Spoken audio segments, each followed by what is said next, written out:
अब ठीक आ रही है बात सभी को?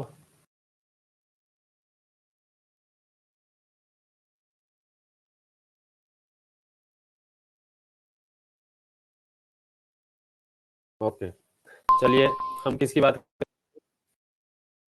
टैरिफ क्रॉप्स की। टैरिफ क्रॉप्स किसे बोलते हैं? ये उन फसलों को बोलते हैं जो कब उगाई जाती हैं? जून से जुलाई में उगाई जाती हैं। ठीक है, जून से जुलाई में उगाई जाती हैं और काटी कब जाती हैं? अक्टूबर से नवंबर के बीच। तो इन सभी फसलों को हम क्या बोलते हैं जो इसके बीच आती हैं? उनको क्या बोलते हैं? खरीफ क्रॉप्स। तो इस खरीफ क्रॉप्स के एग्जाम्पल क्या होंगे? सबसे इंपॉर्टेंट तो राइस, चावल, इसको पैडी भी बोलते हैं। मेज, मक्की, कॉटन भी इसी का एग्जाम्पल है। ज्वार, बाजरा, रागी, बाजरा, रागी। ठीक है, शुगर केन, गन्ना। शुगर केन इसमें नहीं होगा, उसमें होगा ये रैबी में। ठीक है, कॉटन, ज्वार, बाजरा, रागी। और क्या लिखेंगे इसमें हम? Important, black gram. Black gram किसे बोलेंगे हिंदी में? बताना मुझे। ब्लैक ग्राम, काला चना। काला चना। काली काले हाँ, चने। हाँ। तो चलिए अब एक बात और बताता हूँ मैं। अंग्रेजों ने इंग्लिश इसलिए नहीं बनाई थी कि हम उसकी हिंदी करें। ठीक है, ब्लैक ग्राम का यहाँ मतलब है उड़द। उड़द की दाल खाते हैं ना हम, तो वो है। ठीक है, काले चने को सिंपली ग्राम बोलते हैं हम।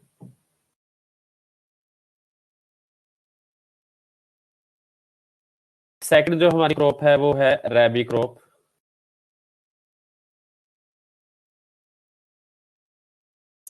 रैबी क्रॉप कब उगती है? ये स्टार्ट होती है उगना, लगाना इसे स्टार्ट करते हैं अक्टूबर नवंबर में। और काटते कब है, यानी कि हार्वेस्ट कब करते हैं? हार्वेस्ट का मतलब काटते कब है फसल को? मार्च से अप्रैल के बीच। यानी अभी गेहूं कट रही है ना, मार्च अप्रैल का महीना चल रहा है। इसके एग्जाम्पल हैं वीट, यानी गेहूं, बारले मतलब जौ, जो दशहरे पे कान पे भी रखते हैं, ग्राम, मस्टर्ड यानी सरसों। ठीक है, पोटैटो, सनफ्लावर, सूरजमुखी। ठीक है, तो ये सभी जो है किसके एग्जाम्पल है? रैबी क्रॉप के। अब इसी के बीच कुछ सीजन और आते हैं बीच में, जिसको हम बोलते हैं जैद क्रॉप। ये कब लगती है क्रॉप? ये कब लगती है? जब रैबी खरीफ क्रॉप काट ली जाती है और रैबी की लगाने की तैयारी होती है, उस बीच में जैद क्रॉप भी लग जाती है। यानी कि इसका सीजन कब से कब होता है? मार्च टू जून तक। मार्च में लगती है ये, जून तक काट ली जाती है।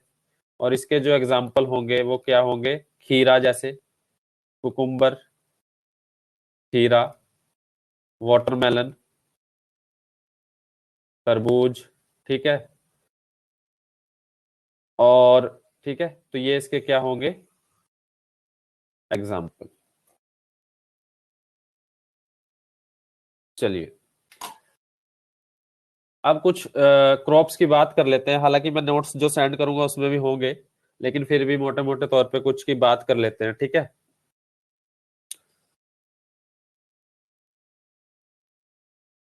सबसे पहले राइस की बात करते हैं।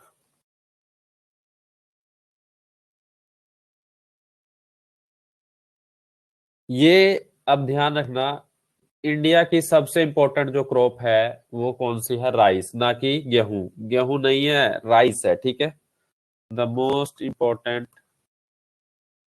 Crop of India. ठीक है जी। और इसके लिए क्लाइमेट कैसा होना चाहिए? कैसा क्लाइमेट, वातावरण चाहिए इसको? इसको मंथली जो टेम्परेचर चाहिए, monthly temperature should be 24 degree Celsius. यानी पूरे मंथ का जो टेम्परेचर हो वो कितना हो, लगभग लगभग एवरेज 24 डिग्री सेल्सियस। और रेनफॉल तो इसे बहुत ज्यादा चाहिए, rainfall should be not less than 100 centimetre, ये ध्यान रखना, 100 सेंटीमीटर से कम नहीं होनी चाहिए, ठीक है। 2-3 महीने तो पूरे पानी से भर के खड़ी होनी चाहिए फसल, है ना। और इसमें इंडिया में कौन सी लीडिंग स्टेट है जो सबसे ज्यादा राइस उगाती है, तो वो है वेस्ट बंगाल, लीडिंग इन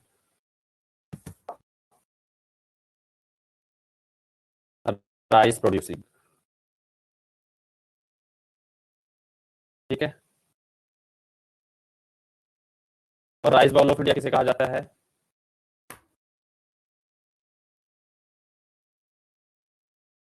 अब पीछे भी बात हुई थी इसकी, Krishna Godavari delta. Krishna Godavari delta, yes. यानी कि हम कह सकते हैं आंध्र प्रदेश को, Andhra Pradesh is called rice bowl of India. यानी यहाँ पे सबसे ज्यादा तो नहीं होता, लेकिन ओवरऑल यहाँ पे बहुत ज्यादा खेती किसकी होती है, राइस की, और बेस्ट क्वालिटी का राइस होता है यहाँ पे, अच्छी उपज होती है, ठीक है। इसलिए इसे राइस बाउल ऑफ इंडिया बोलते हैं। और लार्जेस्ट प्रोड्यूसर ऑफ वर्ल्ड में कौन सा है राइस का? राइस का लार्जेस्ट प्रोड्यूसर कौन है? चाइना। चाइना। और फिर दूसरे नंबर पे आता है इंडिया, ठीक है जी। फिर इंडोनेशिया आता है, फिर बांग्लादेश, ठीक है। नेक्स्ट जो हमारी फसल है वो सेकंड लिखिए, वीट।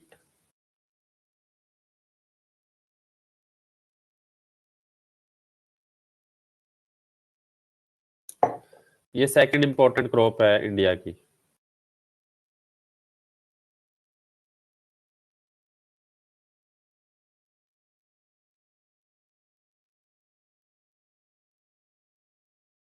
इसके लिए कैसा क्लाइमेट चाहिए?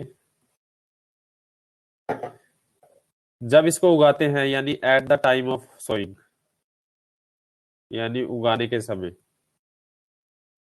कितना टेम्परेचर चाहिए इसको, 10 डिग्री टू 15 डिग्री सेल्सियस। और जब इसे काटेंगे, यानी at the time of harvest, तब कितना टेम्परेचर चाहिए इसको, 20 डिग्री टू 25 डिग्री सेल्सियस, ठीक है। और बारिश कितनी चाहिए इसको, rainfall?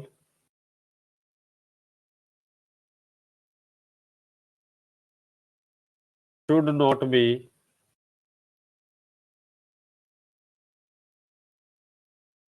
More than 75 centimetre, 75 centimetre से ज्यादा नहीं होनी चाहिए, ठीक है। और इंडिया में सबसे टॉप पे कौन है? UP, largest producer of wheat, ठीक है जी। और पर हेक्टेयर यील्ड कहाँ पे है सबसे ज्यादा? पर एकड़ जो उपज है वो कहाँ पे है सबसे ज्यादा? पंजाब में। इसकी, गेहूं की। और इंडिया सेकंड लार्जेस्ट प्रोड्यूसर है इसके बाद आफ्टर चाइना, यानी China largest producer of wheat भी चाइना है, ठीक है।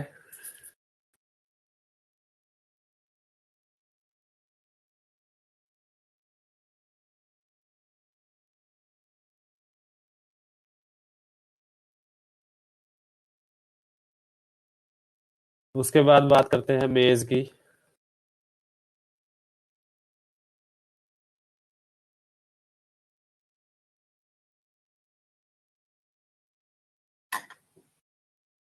लार्जेस्ट प्रोड्यूसर वर्ल्ड में इसका कौन है?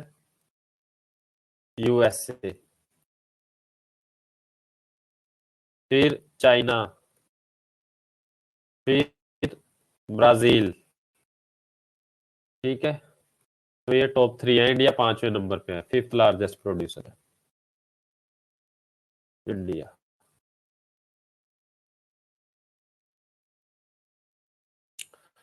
और खास बात ये है कि भाई इंडिया में तो देखिए जो मक्की है, मक्की की रोटी भी खाते हैं, ठीक है, और उसका चारा गायों को दे देते हैं। यानी इंडिया में इसको फूड की तरह भी यूज कर किया जाता है, और फोडर की तरह भी। फोडर मतलब चारा। लेकिन यूएसए में इसे कैसे यूज किया जाता है? एज अ फोडर, यानी सिर्फ चारे के रूप में। वहां ऐसे यूज नहीं करते इसको, रोटी नहीं बनाते वहां पे, ठीक है।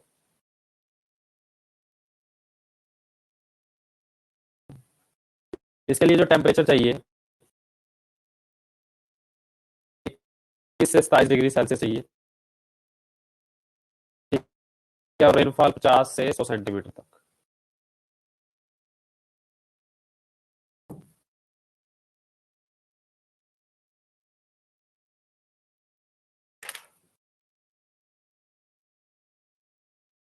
चलिए थोड़ा चार्ट देख लेते हैं अब एक। देखिए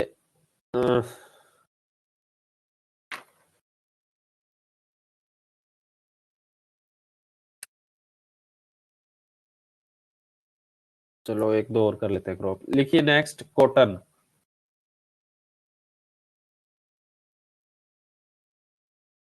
कॉटन एक खरीफ क्रॉप है,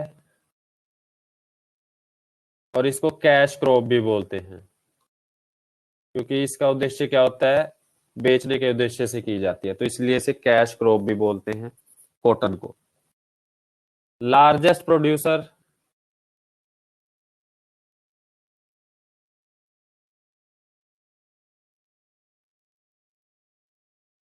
कौन है इंडिया में? गुजरात। लेकिन सबसे ज्यादा एरिया में कहां पे उगाई जाती है ये? महाराष्ट्र में। पर है, या हम कह सकते हैं ज्यादा हिस्से में कहां पे उगाई जाती है? महाराष्ट्र में, ठीक है जी। और इसको 6 से 8 महीने लगते हैं तैयार होने में। पंजाब में भी उगाई जाती है ये, पंजाब में एलुवियल सॉइल पे उगाई जाती है ये। पंजाब में एलुवियल सॉइल पे, और गुजरात और महाराष्ट्र में ब्लैक सॉइल पे।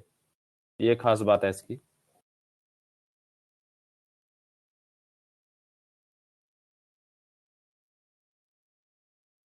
ठीक है जी।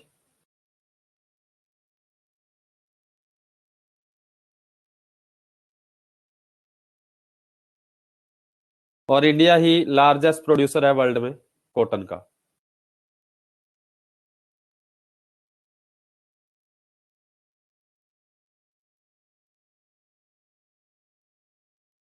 ठीक है।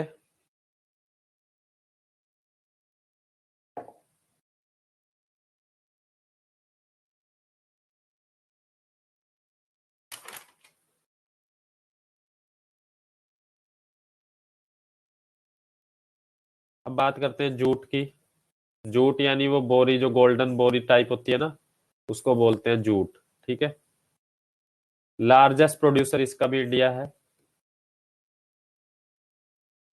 ठीक है जी। जूट का लार्जेस्ट प्रोड्यूसर इंडिया है। और वेस्ट बंगाल इंडिया में कौन है largest producer in India? Largest producer या प्रोड्यूसिंग स्टेट है, कौन है वो? वेस्ट बंगाल। ठीक है जी। और हाँ, गोल्डन फाइबर भी बोलते हैं इसको। गोल्डन फाइबर इसी को बोलते हैं, ठीक है।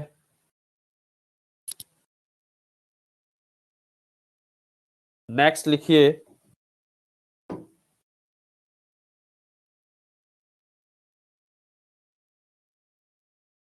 चाय।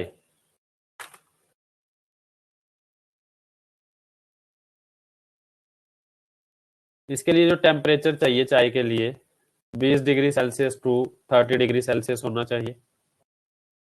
और रेन कितनी चाहिए इसको? 150 से 300 सेंटीमीटर तक। ठीक है जी। इंडिया सेकंड लार्जेस्ट प्रोड्यूसर है चाय का, इसके बाद आफ्टर चाइना। और इसमें लीडिंग स्टेट कौन सी है? असम, फिर वेस्ट बंगाल, फिर तमिलनाडु। असम में कहां पे उगाई जाती है? सुरमा वैली है एक, उस रीजन के आसपास। ठीक है।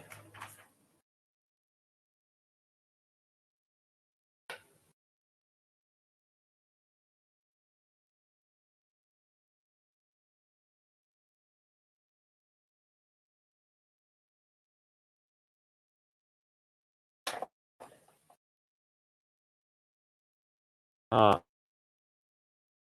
सुबह तो चाय में, सुबह के नाश्ते में तो चाय के बिना होता ही नहीं है ना, कंजप्शन में तो है ही है।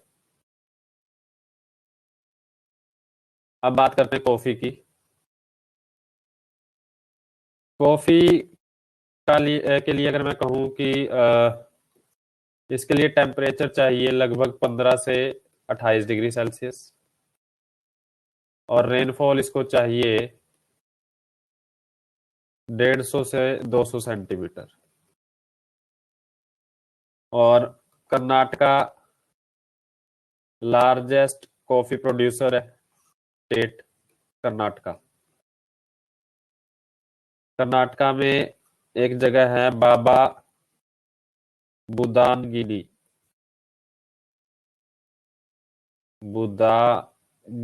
बुदांगिन। ठीक है।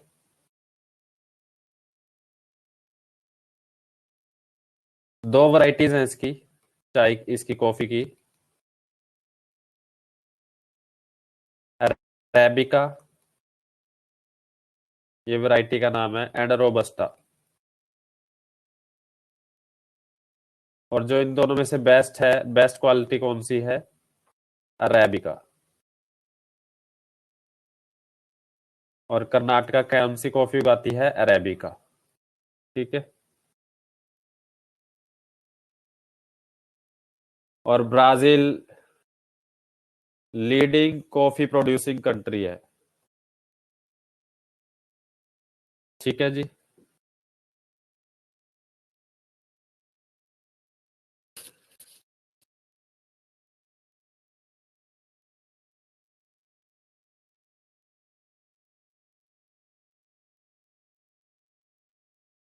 और इंडिया में खास बात यही रहती है, जो भी चाय या कॉफी है बेस्ट क्वालिटी की, वो एक्सपोर्ट कर दी जाती है। ठीक है। अगर चाय की बात होती है कि चाय इतनी महंगी है कि 20-20 हजार रुपए किलो तक की पड़ी है। ठीक है। और वो चाय अगर एक बार बना दे तो मतलब पूरे एरिया में स्मेल आ जाती है उसकी। लेकिन वो मेनली क्या हो जाती है? एक्सपोर्ट की कर दी जाती है।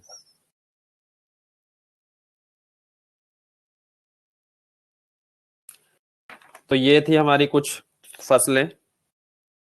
ठीक है। और आपको नोट्स मिल जाएंगे, उसमें से पढ़ लेना। मेनली तो मैंने करा दिया जो main main.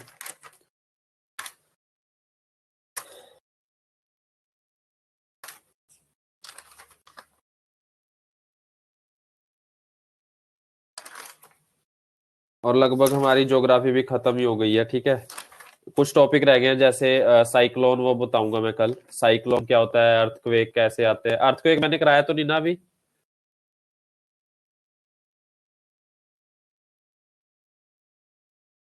Okay, earthquake, cyclone होगा, और वोल्केनोज करेंगे हम। ठीक है। ये टॉपिक रह गए हैं, इनको करेंगे। उसके बाद नोट्स मिलेंगे आपको, शायद कल पहुंच जाए या परसों तक। ठीक है। बाकी हमारा हो ही गया है। ठीक है। सर मैथ क्लास है नहीं सी आज? हाँ जी। मैथ की क्लास मैं है नहीं सी आज? मुझे तो पता नहीं, होगी नहीं, हुई नहीं थी आज मैथ की क्लास। नहीं सर, हुई नहीं आज। नहीं हुई सर। अच्छा अच्छा, तो मैसेज आया था कि मैं होगी नहीं? नहीं बच्चे सर, कह रहे हैं मैसेज थी। नहीं आया था। बच्चे कह रहे हैं है थी। हैगी सगी? नहीं सर, नहीं थी। सही सर, मैं अच्छा नहीं थी, ये पायल जी बोल रहे हैं कि थी। सर है थी क्लास आज तो। अरे भाई देख लिया करो। कितना नहीं, आपने क्लास ज्वाइन की थी पायल जी? सर सही क्लास आज?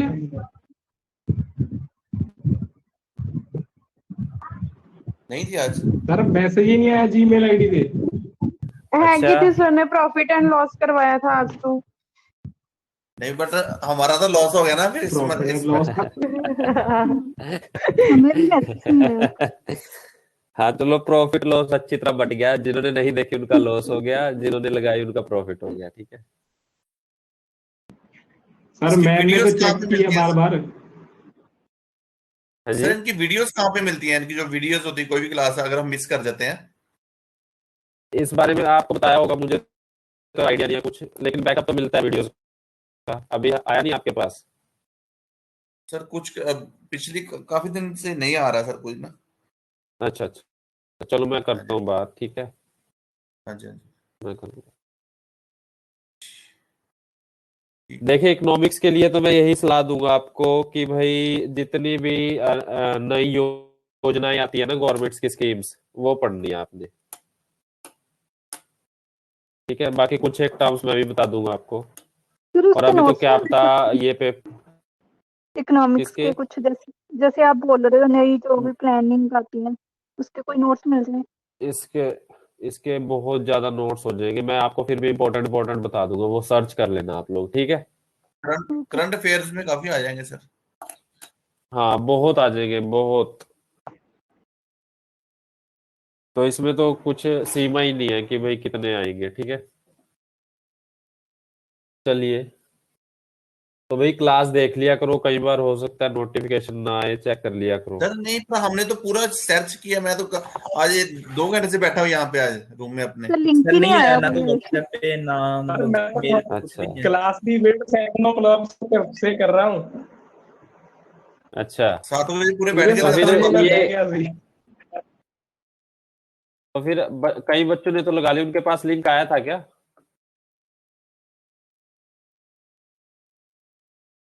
मैम को भी मैसेज किया था, मैम का भी रिप्लाई नहीं आया कोई।